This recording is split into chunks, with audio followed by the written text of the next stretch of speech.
Ditën hyrjet e daljet i bëjnë lirshëm. Veç tash e tutje një do të veprohet edhe natën.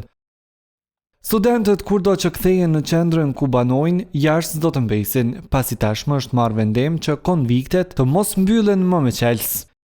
Të punëtorët ka ardhur nga unë, për arsye se disa studentë janë anku pas orës 12 kur kanë ardhur kanë trokit, edhe janë vonu disa recepcionistë me hap derën.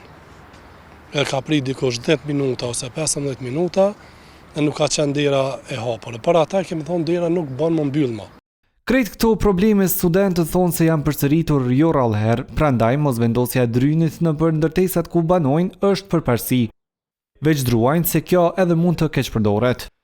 Shkaku i gjumit nashta ka qenë pak problem për shkak të xhurmës, shkaku që të bëhen shumë aktivitete dhe është i numri i madh i studentëve, ndoshta që kjo ka qenë pak problem, por për ata që janë për punë është shumë mirë. Por nga këto ndryshime megjithatë më së shumti preken punëtorët, sepse studentët duhet t'i arsyetojnë vonesat. Studenti asnjëherë nuk guxon mos me hy brenda, pavarësisht se sa ora vjen.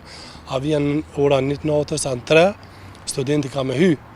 Mirëpo është recepcionisti i cili e legjitimon dhe pastaj të nesërmen udhëheqësi i konviktit e pyet arsye pse e vonu.